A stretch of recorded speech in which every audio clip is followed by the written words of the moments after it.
Muito bom dia a todos, então.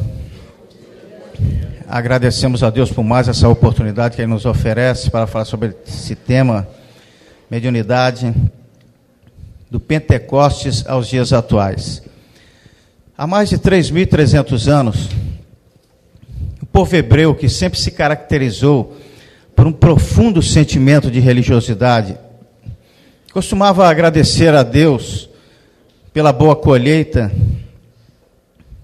através de uma festa que durante os anos passou até a várias denominações, como festa da colheita propriamente dita, festa das primícias, ou seja, dos primeiros frutos, festa das semanas, porque durava cerca de 7 semanas.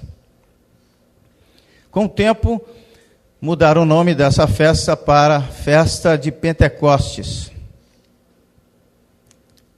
Pentecostes, que é uma palavra de origem grega, que quer dizer 50º dia. Antes de terminada a cerimônia, ou os cerimoniais, porque eram longos cerimoniais, era terminantemente proibido que qualquer hebreu, à época, fizesse uso de um grão sequer daquela colheita que terminava com trigo e havia se iniciado com a cevada. Essa festa, então, Pentecostes, teve origem, essa expressão, por quê? Exatamente no 50º dia após o Êxodo, ou seja, a saída dos hebreus do cativeiro egípcio, Moisés receberia as tábuas, as 2 tábuas contendo os 10 mandamentos, e então era uma comemoração extremamente religiosa, de cunho essencialmente religioso. Isso em decorrência da Pessá, que era a Páscoa judaica, 50 dias após a Páscoa judaica.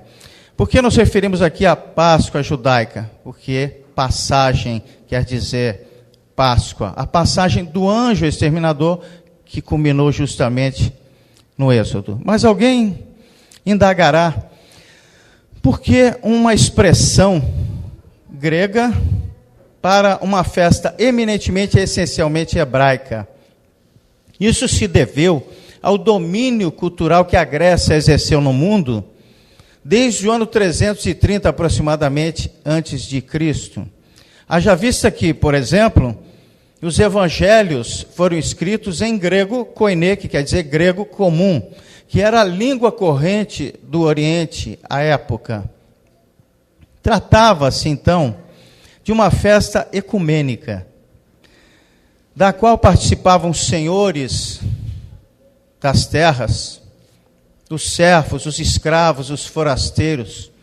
Até porque, ultimadas as cerimônias, o excedente da colheita era oferecido simbolicamente a Javé ou Yavé, Deus, para que o abençoasse, e então distribuído entre os menos afortunados. Dando um salto na história de aproximadamente 1.300 anos, vamos nos deparar com o último e grande precursor do Cristo, nascido 6 meses antes dele, chamado João Batista. Batista, hoje em dia, sobrenome, naquela época, colocava-se junto ao nome a atividade ou a origem da pessoa. João o Batista, João, aquele que batizava, num ritual simbólico de renovação espiritual. E João, percebendo que muitos julgavam que ele fosse o Messias pela sua disciplina, pelo seu verbo verdadeiramente entusiasmante, disse: não sou o Messias, eu vos batizo com água, mas virá aquele, muito mais poderoso que eu, cujas correias das sandálias eu não sou digno de desatar, que vos batizará com o Espírito Santo.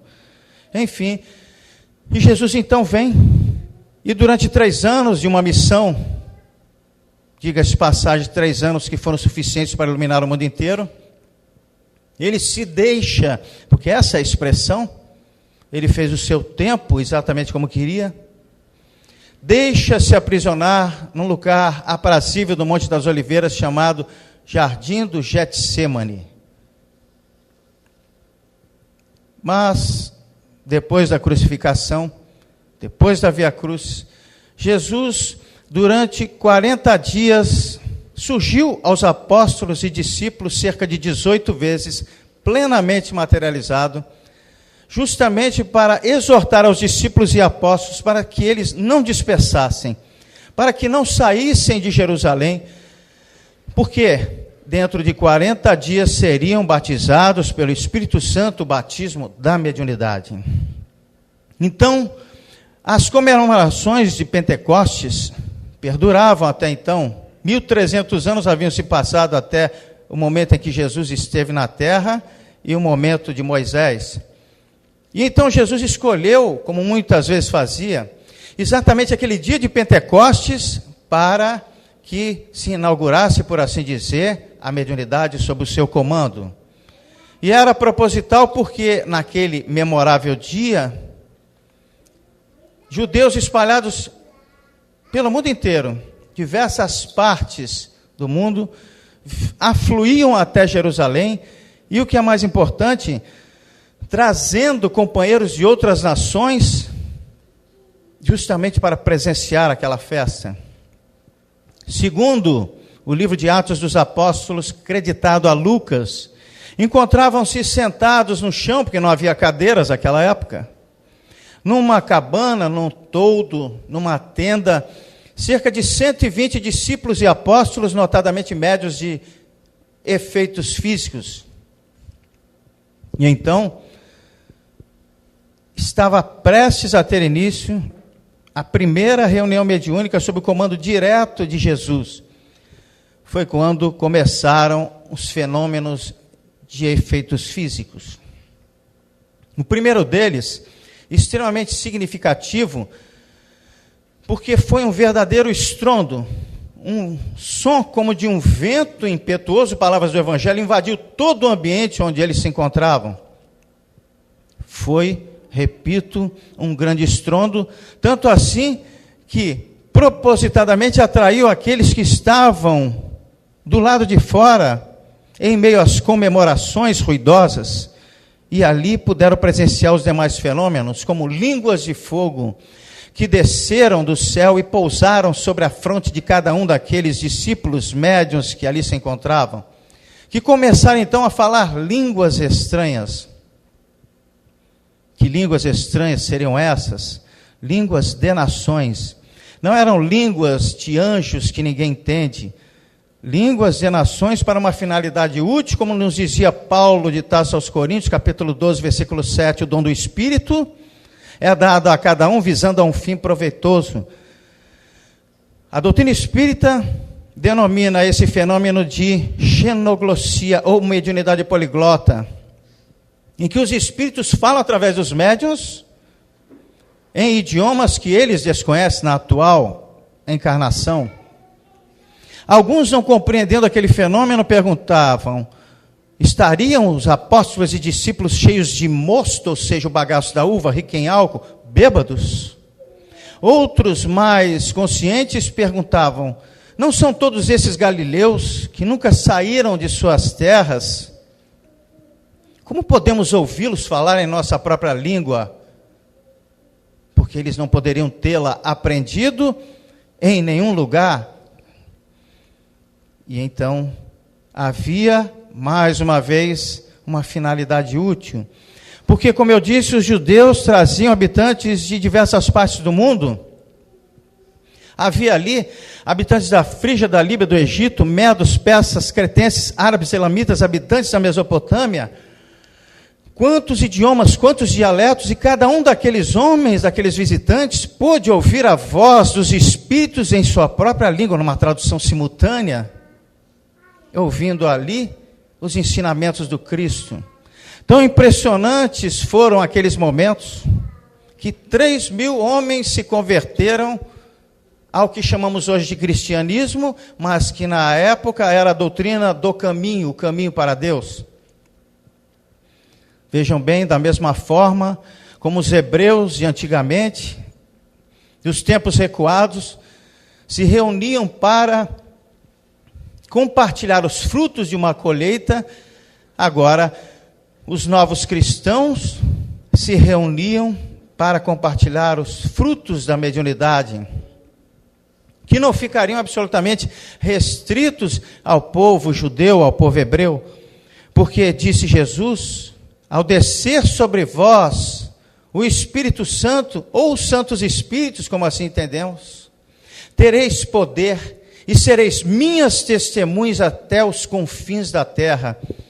A partir de então, os médiuns, apóstolos, se tornaram ainda mais potencializados em suas mediunidades, e os fenômenos mediúnicos se tornaram cada vez mais frequentes.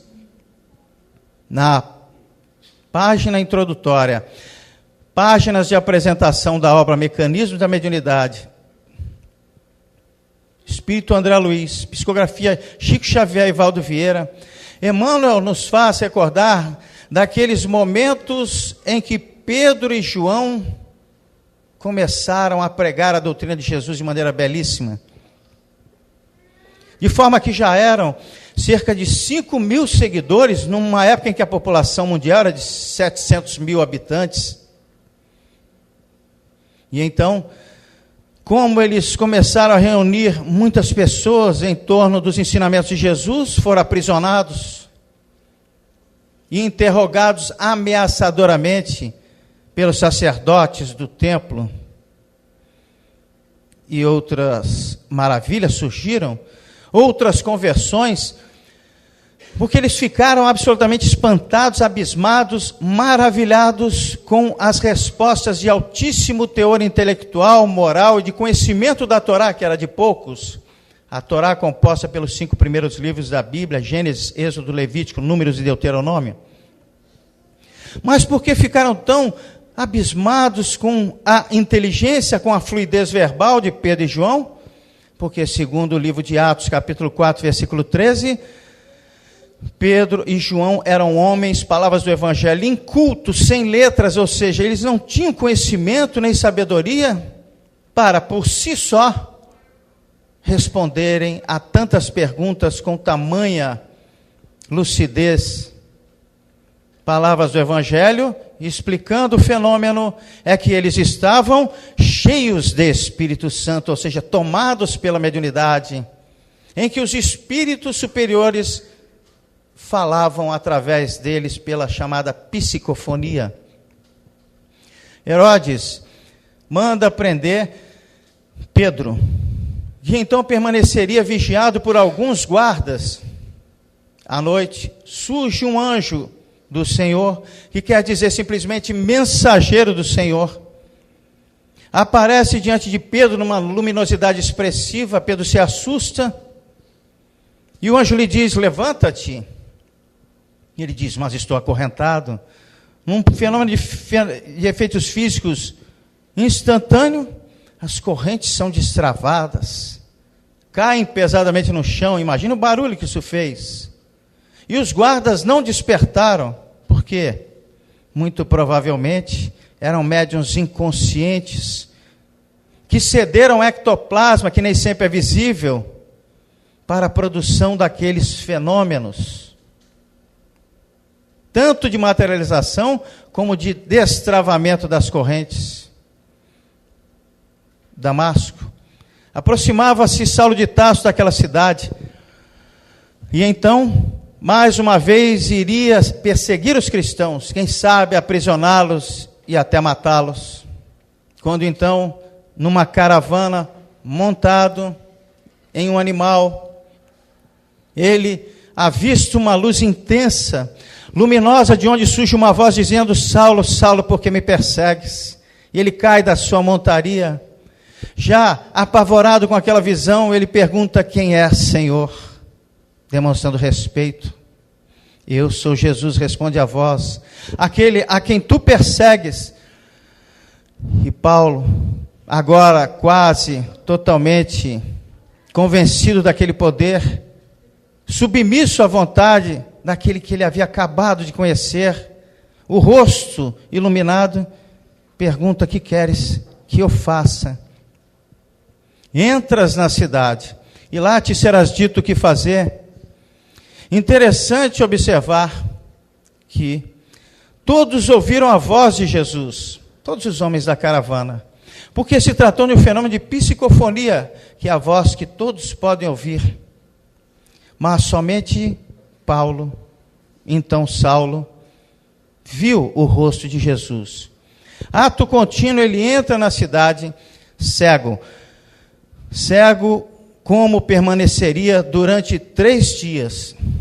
Entra numa casa, certamente conduzido pela espiritualidade, e começa a orar fervorosamente. Enquanto isso, Jesus vai até Ananias, surge diante dele, pedindo: Ananias, eu quero que você vá até um homem de nome Paulo que se encontra em tal casa, e deu o endereço. E Ananias retruca e diz: mas mestre, esse homem persegue aqueles que te seguem. Eu não vou, vai, não vou, vai. Foi. Quando chegou lá, Paulo estava recolhido em prece, e ele diz: irmão Paulo, Jesus, aquele que te apareceu no caminho, pediu que eu viesse até aqui, para que voltes a enxergar e sejas cheio de Espírito Santo, ou seja, para que exerça a sua mediunidade. Assim, em diversas oportunidades, pela imposição de mãos, discípulos e apóstolos fizeram com que surdos voltassem a ouvir, mudos voltassem a falar, cegos voltassem a ver, e mesmo quando não havia sequer a imposição de mãos, não havia sequer o toque, os discípulos aprenderam a curar.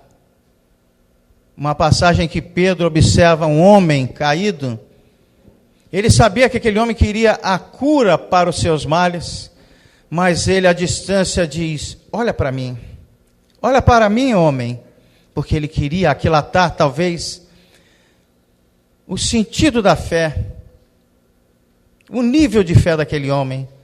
E aquele homem dirige o seu olhar a Pedro, e Pedro diz significativamente: eu não tenho ouro, eu não tenho prata, mas o que eu tenho, isso eu te dou. Levanta-te e anda. Na igreja de Antioquia, atual Turquia, um médium, um discípulo de nome Ágabo, pelo Espírito, ou seja, pela mediunidade, profetiza acerca de uma onda de fome que tomaria conta do mundo, que de fato aconteceu. É o tempo do imperador Cláudio César. Mais um caso de pneumatofonia, voz direta, na igreja em que discípulos e apóstolos estavam em jejum, em oração, e então uma voz pneumatofônica surge recomendando missões a Barnabé e a Paulo. Paulo em Troade, surge diante dele um homem vestido de maneira estranha. Seria como você estar no Rio Grande do Sul e lhe aparece um nordestino vestido a caráter. Ele estranhou e pensou: não é um homem, é um espírito. E de fato, um espírito vestido à moda macedônica, que lhe pede que ele vá urgentemente até a Macedônia para pregar a boa nova, o evangelho. Enfim, a história dos cristãos primitivos, que segue a trajetória dos cristãos antigos, é rica em relatos mediúnicos, riquíssima. Vamos citar apenas alguns desses casos,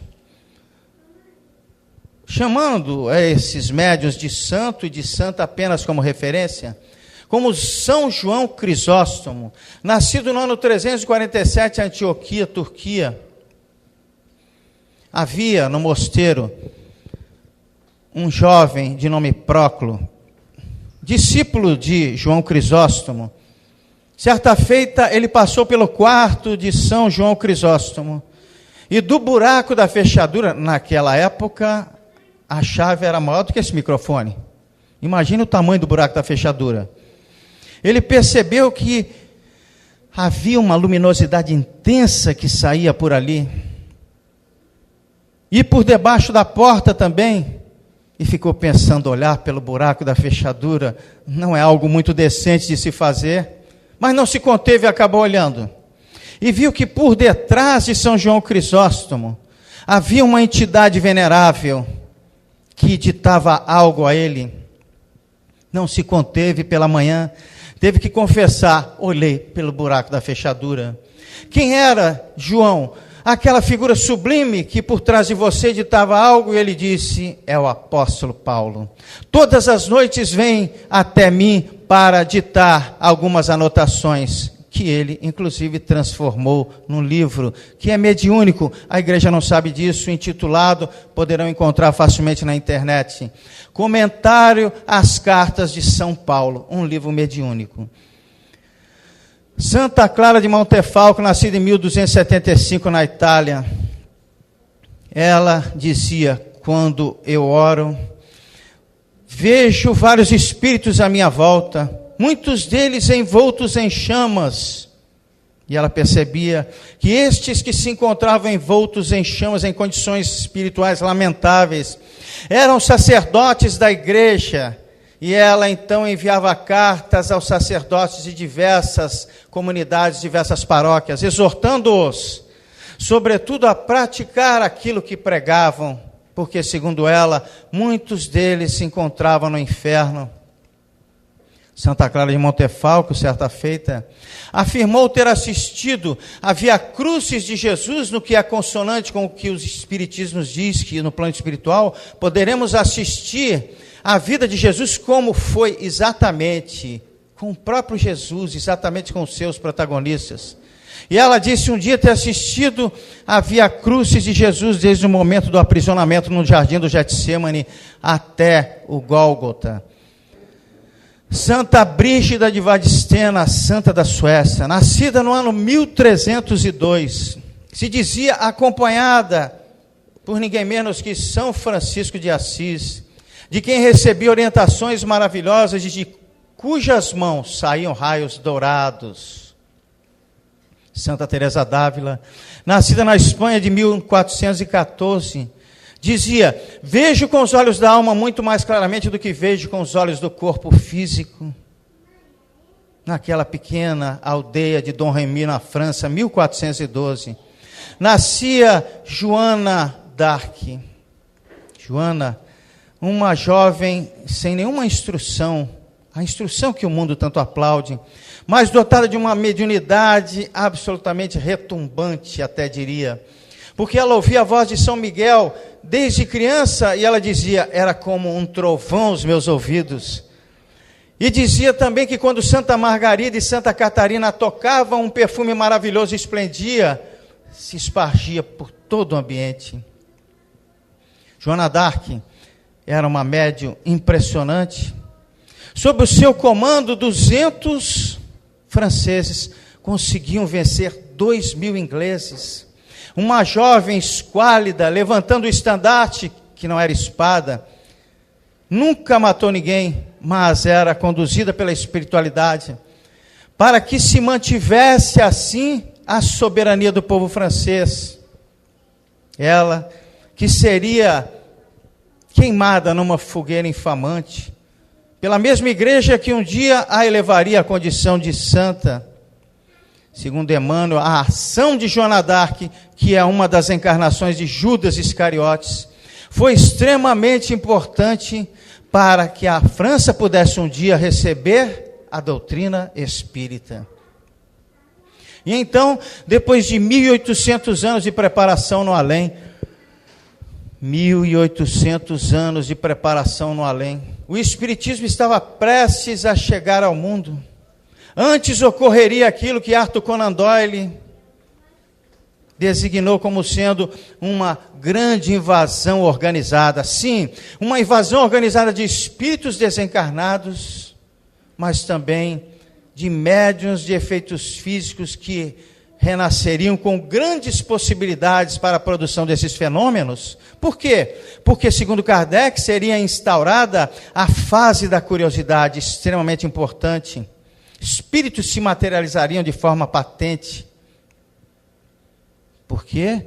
Era necessário que assim fosse, porque, segundo Kardec, Sem o fenômeno mediúnico, o espiritismo seria uma crença de alguns poucos. E olhem que já não somos muitos.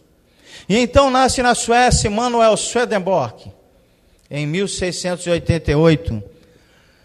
Um médium de grandes possibilidades, que ao entrar em transe mediúnico, começava a visualizar cidades espirituais e dizia a ele, cidades fantásticas, com as suas ruas amplas, seus campos maravilhosos, e a todo momento chegam os mortos que são recebidos por seres celestiais. Daniel Douglas Home, nascido em 1833 na Escócia, que conseguia visualizar detalhes de um espírito desencarnado, riqueza de detalhes, uma vidência impressionante, possuía a mediunidade que favorecia a produção de efeitos físicos, de forma que móveis se movimentavam, talheres, enfim. Certa feita, jantando com a sua tia que o recebera em sua moradia, para que ali ele passasse algum tempo, talheres para um lado, garfos para outro, pratos se movimentando, a tia foi muito compreensiva, o expulsou de casa, dizendo que ele havia levado o diabo para lá. Passou então a viver de casa em casa, viver de favor, sofreu muito fisicamente, moralmente. Daniel Douglas Home, ele tinha uma aptidão muito interessante, a levitação mediúnica. Saía, de repente, quando os espíritos ordenavam, levitando pela janela do quarto e voltava pela janela da sala. Não faço isso em casa, hein? Disse, jamais recebi ou receberei qualquer recompensa material por isso.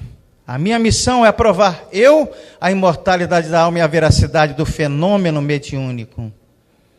E o que dizer da família Fox? Diga-se de passagem, ressalte-se, uma família evangélica, de educação protestante, que passou a residir a partir de 31 de março, aproximadamente, de 1848, naquele condado de Rochester, vilarejo paupérrimo de Huddersville, Nova York, que naquela época era extremamente suja, uma cidade imunda. E lá, aquelas jovens, principalmente Catherine e Margaret Fox, de 14 e 11 anos, respectivamente, as idades são questionáveis, começaram a ouvir aquilo que se chama rap, ou barulho, uns chamados raps, estalidos na madeira, mas eram estalidos apavorantes, como se a madeira estivesse sendo rasgada, arrancada. E o casebre era de madeira, barulho havia de madeira, evidentemente, mas não daquela forma. Elas começaram a perceber que havia uma reciprocidade, porque quando elas diziam, bata 5 palmas como nós, o espírito ou a entidade batia. Que seria aquilo? Na concepção das meninas seria o diabo, porque com que naturalidade elas conversavam com o diabo, ao qual se referiam como pé rachado. Pé rachado, para quem não sabe, era um dos apelidos do diabo, pois, segundo consta, ele teria os pés fendidos e voltados para trás, numa aparência horrível. E começaram então a travar diálogos, uma pancada letra A, 2 letra B, 3 letra C, um diálogo lento, até que a mãe descobre aquele processo. E o que ela fez? Encerrou aquelas brincadeiras? Não. Ela disse, vou participar também. E vou fazer um teste com esse espírito. E perguntou, senhor pé rachado, me diga as idades de todos os meus filhos. E ele foi batendo na madeira e parava, idade por idade. Até que deu um espaço mais longo e bateu 3 vezes. E ela disse, errou. Eu não tenho um filho com 3 anos. Depois ela percebeu que ele estava se referindo a um filho que ela havia tido sim, e que havia desencarnado aos 3 anos de idade. Estabeleceu-se assim um diálogo fraterno, confiante, e esse espírito disse ter se chamado Charles Brian Roseman, que 5 anos antes havia passado por aquela residência onde residia a família Bell, pedindo pousada, ou seja, para passar a noite, assassinaram-no para ficar com seus pertences. E ele disse: meu corpo está enterrado na adega dessa residência. Foram até lá, cavaram, encontraram alguns ossos, restos de cabelo, mas não corpo. De fato, o espírito havia sido inicialmente enterrado na adega, mas como minava água, foi transportado para uma parede vertical e lá depositado. Somente 56 anos depois, em 1904, portanto, isso seria descoberto. Fundou-se, a partir daqueles momentos, o moderno espiritualismo, que foi uma premissa para o espiritismo. De 1853 a 1855 foi o chamado fenômeno das mesas girantes. Na época foi um fenômeno, em que nos salões de jogos, as mesas redondas, pela evocação dos espíritos, erguiam-nas no ar, faziam com que elas caíssem, elas quebravam. Olha, era uma festa. Porque não havia rede social, Facebook, televisão, nada disso. Era a diversão do momento. E alguém perguntará: por que os espíritos ordenaram todo esse tipo de brincadeiras? Porque eles sabiam perfeitamente que haveria aqueles que simplesmente veriam naquilo uma diversão, mas outros olhariam por trás dos fenômenos uma realidade extrafísica. O senhor Fortier já estudava esses fenômenos muito antes de Kardec. Kardec, é bom que se diga, não tinha a menor noção do que seria fenômeno mediúnico. Estudou em Verdun, na Suíça, durante 8 anos, o sonambulismo, o magnetismo, mas nada de mediunidade. Ele não entendia nada de mediunidade. Até que o senhor Fortier, em 1854, vai até ele dizendo: Kardec, mesas e cadeiras estão se movimentando, em primeiro lugar, como raciocínio natural. Todos nós devemos perceber em qualquer fenômeno, em primeiro lugar, a sua materialidade. Foi o que ele fez e disse: isso pode acontecer, porque o magnetismo tem propriedades que pode fazer mover os corpos inertes. E é verdade, ele falava sobre o que a parapsicologia fala hoje, sobre o nome de telecinese, ou psicocinese, ou telecinesia, que é a capacidade que o indivíduo, que não é médium, tem de, pela condução da matéria mental, dos fluidos próprios, mover corpos inertes. Isso acontece. Kardec estudou isso. Mas, numa outra oportunidade, se o senhor Fortier não fosse até Kardec, ele jamais teria conhecido o fenômeno mediúnico. Mas ele diz: Kardec, agora as mesas estão falando. Eu não sei o que Kardec imaginou, uma garganta, cordas vocais numa mesa, como seria isso? Ele rechaçou totalmente essa ideia, porque não entendia do que se tratava.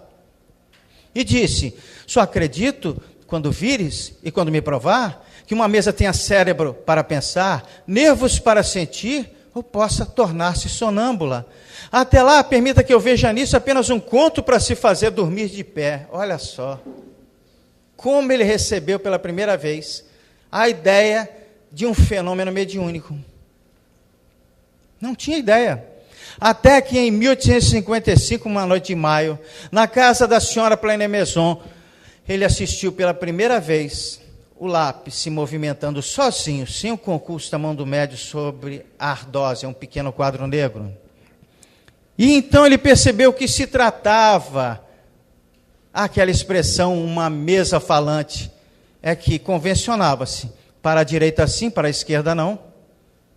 A mesa falava de alguma forma, mas não era ela quem falava, eram os espíritos que a movimentavam, então ela acabava sendo intérprete dos espíritos. Até que ele disse, então, aquela noite modificaria a minha vida, pois que vi naquelas aparentes futilidades, num passatempo que ainda faziam daqueles fenômenos algo de útil, como a revelação de uma nova lei que resolvi estudar a fundo. Mas a que lei se referia? Ele já tinha total ideia do que aconteceria? Não. Ele pensou numa lei da gravidade, numa lei da física que fazia movimentar aqueles corpos inertes, até que ele começa a receber psicografias e psicografias em cadernos, começa a analisá-las, a organizá-las, sistematizando a ordem dos assuntos, o fenômeno mediúnico havia atingido o seu principal objetivo. E então, após 15 meses de um trabalho sem descanso, sem férias, ele já tinha material para publicar em 18 de abril de 1857, a primeira edição da obra fundamental, intitulada O Livro dos Espíritos, primeira obra fundamental do Espiritismo, com 501 perguntas apenas. De que maneira elas surgiram? Pela psicografia? Não. Efeitos físicos. De que modo? Caroline e Julie Baudin, médiums de efeitos físicos, que não entendiam nada de espiritismo, e era até proposital, para não ter ideias pré-concebidas, punham as 4 mãos numa famosa cesta de bico. O que era a cesta de bico? Uma espécie de coadorzinho pequeno, de arame ou de vime, que tinha uma haste, no final da qual havia um bico. Para que o bico? Para pendurá-la em algum lugar. E as mãos ali no aro da cesta era para aglutinar as energias mediúnicas e transferi-la para um lápis que era amarrado ao bico. Em 1860, aí sim, a segunda edição do Livro dos Espíritos, contendo 1019 perguntas. Em 1861, o Livro dos Médios. Em 1864, o Evangelho segundo o Espiritismo. Em 1865, o Céu e o Inferno, que comemora 150 anos. Em 1868, a Gênese. E em 31 de março de 1869, Kardec desencarna. Em 1889, 20 anos depois da sua morte, o livro Obras Póstumas. Muito interessante ressaltar a ação que William Crookes, físico e químico inglês, que patenteou diversos inventos, inclusive a ampola de Crookes, que deu origem ao tubo de imagem das TVs, um grande avanço da ciência à época, dentre outros inventos. Ele sempre era chamado pela Sociedade Real Inglesa para desmascarar falsos médios, charlatães, e o fazia bem. Até que ele ouve dizer que um espírito chamado Kate King estava se materializando de corpo inteiro através de uma médium de nome Florence Cook, de apenas 15, 16 anos.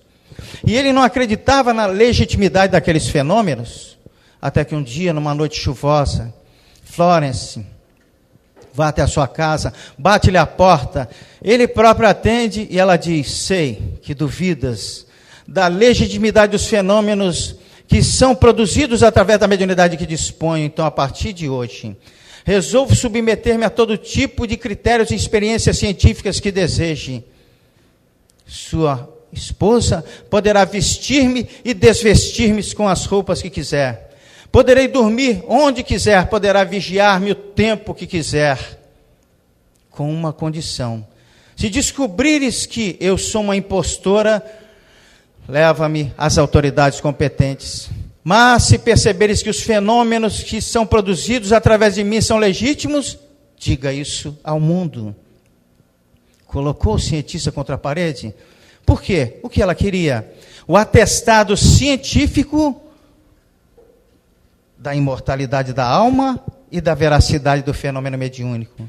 Então, naquele fabuloso ano de 1874, começaram as reuniões de materialização de corpo inteiro de Kate King, que chegava a durar 2 horas, com a luz do sol muitas vezes entrando pela janela, com pessoas céticas querendo desmascarar algo que nunca pôde ser desmascarado, que era legítimo. William Crookes cortou cabelos, pedaços de cabelo do espírito, cabelos ondulados, cacheados, que o espírito Kate King recompunha logo em seguida, e depois os cachos se desvaneciam nas mãos dos presentes. Cortou pedaços do vestido de Kate King, da mesma forma se desvaneciam, e ela recompôs o vestido. No final dessa experiência, ele disse: eu não digo que isso seja possível, eu afirmo, isto é uma verdade finalmente atestado científico da imortalidade da alma e da veracidade dos fenômenos mediúnicos. Conseguiu seu objetivo, mais uma vez, o fenômeno mediúnico. No Brasil, em janeiro de 1889, nasce um dos médiuns mais extraordinários da história da humanidade, que poucos conhecem até mesmo no Brasil, Carlos Mirabelli. Através dele, os espíritos, pela psicofonia, falavam em línguas mortas, aramaico, hebraico, sânscrito, escreviam em idiomas que ele desconhecia, através da psicografia. Quadros maravilhosos eram produzidos. Ele, que nunca havia estudado arte, através da psicopictografia. Objetos eram transportados do Rio de Janeiro a São Paulo, pela mediunidade de efeitos físicos de Mirabelli. Espíritos se materializavam fabulosamente de corpo inteiro, de forma que eu tenho as fotos em casa, fica até difícil saber quem é o encarnado e quem é o desencarnado. Era um médium impressionante. Partes do seu corpo simplesmente se tornavam invisíveis durante o processo de materialização. Se desmaterializavam. Estamos falando de um médium encarnado. Certa feita, iniciaram uma sessão em que Mirabelli foi amarrado com várias cordas numa poltrona. Apagaram as lamparinas. Teve início a sessão. Ambiente hermeticamente fechado. O dirigente da reunião volta-se para Mirabelli. Senhor Mirabelli, tudo bem? Senhor Mirabelli, tudo bem? Não obteve resposta. Acenderam as lamparinas. O senhor Mirabelli não estava no ambiente pequeno, de poucas proporções. O que aconteceu? Houve-se um cantarolar em latim na sala ao lado. Ele simplesmente se desmaterializou, encarnado, se desmaterializou e se materializou numa sala anexa. Isso é impressionante.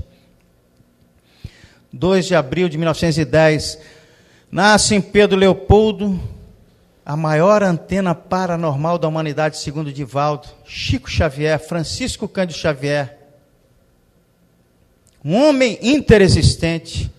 Depois do seu trabalho comum, que lhe rendia exíguos proventos, ele ficava às vezes até 3 horas da manhã, 4 horas da manhã, trabalhando mediunicamente. Era comum, as pessoas que conviveram com ele relatam, olhar para alguém do lado e perguntar: desculpe, mas o senhor está encarnado ou desencarnado?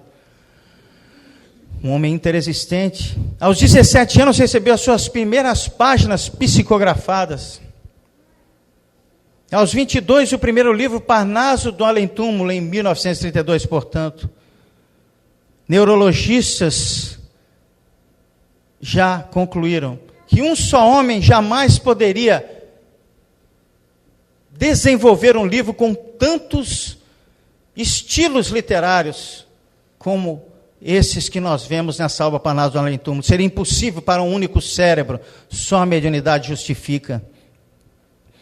De um total de 412 títulos, ele desencarnaria num dia em que o Brasil estivesse feliz. Era o seu grande desejo, mas ele era esperto. Por quê? Porque o Brasil, estando conectado mentalmente a algum evento, o deixaria sossegado, pelo menos naquele momento, para partir para o outro lado da vida. Então era o dia 30 de junho de 2002, Brasil e Alemanha, final da Copa daquele ano. Dizem alguns mais chegados que ele olhou para o seu filho e perguntou: meu filho, o Brasil ganhou? Com a voz já bem enfraquecida. Ganhou. Quanto? 2-0. Então já posso ir. Fui. Partiu como um bólido. Ivone Amaral Pereira, aos 29 dias de vida, teve o seu primeiro surto cataléptico agudo, parada cardíaca, parada cardiorrespiratória, todas as aparências da morte, rigidez cadavérica, pele arroxeada, olho fundo, queixo endurecido. 6 horas haviam se passado. O caixãozinho já comprado, o atestado de óbito já assinado. E a mãe dela se recolhe num quarto e ora diante da mãe de Jesus, dizendo: Santíssima Mãe de Jesus, vós que também fostes mãe, e sofrestes ao ver padecer e morrer o vosso filho na cruz, ouvi e atendeu o apelo da minha angústia. Se a minha filha estiver passando por um mal, cuja causa a ciência desconhece, não permita que ela seja enterrada viva. Mas se de fato ela tiver morrido, levai-a, que eu me consolarei. Quando ela volta do quarto, depois de 1 hora de oração, totalmente energizada, faz percorrer as suas mãos pelo pequeno corpo de Ivone, que permanecia no berço, porque ela disse, não a ponham no caixão. 6 horas haviam se passado, e de repente um grito de agonia faz com que Ivone volte para o seu corpo. E esses transes se repetiram durante toda a vida de Ivone. Enquanto isso, ela saía acompanhada pela espiritualidade e vivenciava momentos impressionantes no além. Voltava não para psicografar, mas pela lembrança que era ativada pelos espíritos, justamente para reproduzir por escrito obras como Memória de um Suicida, Devassando o Invisível, Nas Telas do Infinito, Recordações da Mediunidade, Os Dramas da Bretanha, Amor e Ódio, Nas Voragens do Pecado, uma literatura fantástica que todos devemos ler. Enfim, alguém dirá, mas você acabou de citar mediunidades extremamente ostensivas, mas é bom lembrar que a mediunidade é inerente a quase todos nós. E por que eu disse a quase todos nós? Porque nós precisamos corrigir uma ideia imprecisa que se costuma apregoar de que somos todos médiuns. Não é bem assim. Talvez esse pensamento surja de uma apreciação rápida do capítulo 14, da segunda parte, o item 159 do Livro dos Médiuns. De fato, está lá Kardec a dizer: todo aquele que sente num grau qualquer a influência dos espíritos é por esse fato médium. A faculdade mediúnica não constitui privilégio, é inerente ao ser humano. Raros ou poucos são aqueles que dela não possuem algum rudimento. Pode-se, pois, dizer que todos são mais ou menos médiuns. Vamos analisar criteriosamente. Todo aquele que sente num grau qualquer a influência dos espíritos é por esse fato médium. Todo aquele que sente. Porque existem aqueles que não sentem. Prestem bem atenção nisso. Raros ou poucos são aqueles que da faculdade mediúnica não apresentam nenhum rudimento. Significa dizer que se existem aqueles, ainda que raros, ainda que poucos, que não apresentam nenhum rudimento de mediunidade, existem aqueles, ainda que raros, ainda que poucos, que não são médiuns. Pode-se dizer, de maneira relativa, mas não de maneira absoluta, que todos são médiuns. Vamos lá na introdução do Livro dos Médiuns. Parágrafo 3º, Kardec a dizer, abram aspas, o objetivo desta obra é o de desenvolver a faculdade mediúnica e indicar o seu emprego útil onde ela exista. Porque há casos em que ela não existe. Capítulo 2, segunda parte, item 62, mais uma vez o Livro dos Médiuns. Lá está Kardec dizer, aqueles em que a mediunidade é nula, zero de mediunidade. Ou em outras traduções, aqueles que não têm mediunidade. Capítulo 25, item 282, Livro dos Médiuns, segunda parte novamente. Kardec pergunta, no tocante às evocações, aqueles que não são médiuns podem evocar os espíritos? E os espíritos respondem naturalmente, sem fazer nenhuma restrição a Kardec. Aqueles que não são médiuns, porque existem aqueles que não são médiuns. O que acontece é talvez também uma apreciação indevida da questão 459 do Livro dos Espíritos, em que Kardec indagava se os espíritos exerciam influência em nossos atos e pensamentos. Ao que os espíritos respondem, mais do que supondes, porque de ordinário, muitas vezes, em outras traduções, frequentemente, quase sempre, são eles que vos dirigem. Ora, haveremos de convir. Frequentemente, muitas vezes, quase sempre, não é sempre. Por isso que na questão 462 do Livro dos Espíritos, eles dizem que há muitos pensamentos que nos ocorrem que nós acreditamos aos espíritos. Nós somos fantoches, somos seres pensantes. Ademais, receber pensamentos não quer dizer mediunidade. Prestem bem atenção nisso também. Estamos mergulhados naquilo que Kardec e os espíritos, em nota ligada à questão 495, chama de maravilhoso veículo de transmissão do pensamento, fluido cósmico universal. Estamos aqui mergulhados, compartilhando pensamentos. Ivone Amaral Pereira nos diz que nós podemos captar pensamentos que foram emitidos há mais de 100 anos. Ou seja, o indivíduo encarnou, desencarnou, voltou, foi e veio várias vezes. E o pensamento original se encontra aí, há mais de 100 anos, eternizado no espaço, impregnado no fluido cósmico. O que acontece, muitas vezes, é que há uma certa expectativa gerada pela mediunidade daqueles que chegam às casas espíritas, como se isso fosse imprescindível. Vejo isso acontecer muitas vezes, pessoas que são apressadamente ingressas numa reunião mediúnica, porque tem que desenvolver o que se tem. E então já vi várias vezes jovens, depois de 1 ano numa reunião mediúnica, é que eu não sinto nada. E então o dirigente diz, depois de 1 ano, você precisa ter disciplina, minha filha. Você precisa ter persistência. A pessoa tem persistência, a pessoa tem disciplina. O que ela não tem é mediunidade. Então, como se fosse um prêmio de consolação, depois de 2 anos, o que se diz? Mas você é médium de apoio. Você é médium de sustentação. Isso não existe. Eu sigo o que está na doutrina espírita, nas obras básicas. Criaram esses termos, popularmente. Não há médium de sustentação, não há médium de apoio. Mas há algo muito mais importante, eu diria, que são pessoas de apoio, pessoas de sustentação. Ou então nós vamos ter que mudar o conceito da palavra mediunidade, que são extremamente importantes numa reunião mediúnica. Nesse mesmo momento, podemos estar aqui percebendo pessoas elétricas, como estudou Kardec no capítulo 14 do Livro dos Médiuns. E ele dizia, essas pessoas não são médiuns. E ele até dizia, não são imprescindíveis os médiuns para a produção desses fenômenos. Não são médiuns, mas têm uma grande capacidade de expandir fluidos. Pessoas que às vezes sentem uma vibração na orelha, no alto da cabeça, no plexo solar, uma vibração no braço, alguma sensação, ou não sentem nada, mas estão oferecendo energias que se aglutinam, por exemplo, para os serviços de passe que serão executados.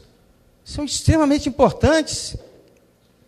Seja como for, vivemos hoje os últimos tempos preditos no Evangelho, tempos de transição planetária, em que vamos abandonando a peste lamentável de planeta de provas e expiações e lentamente atingir um dia a condição de planeta de regeneração.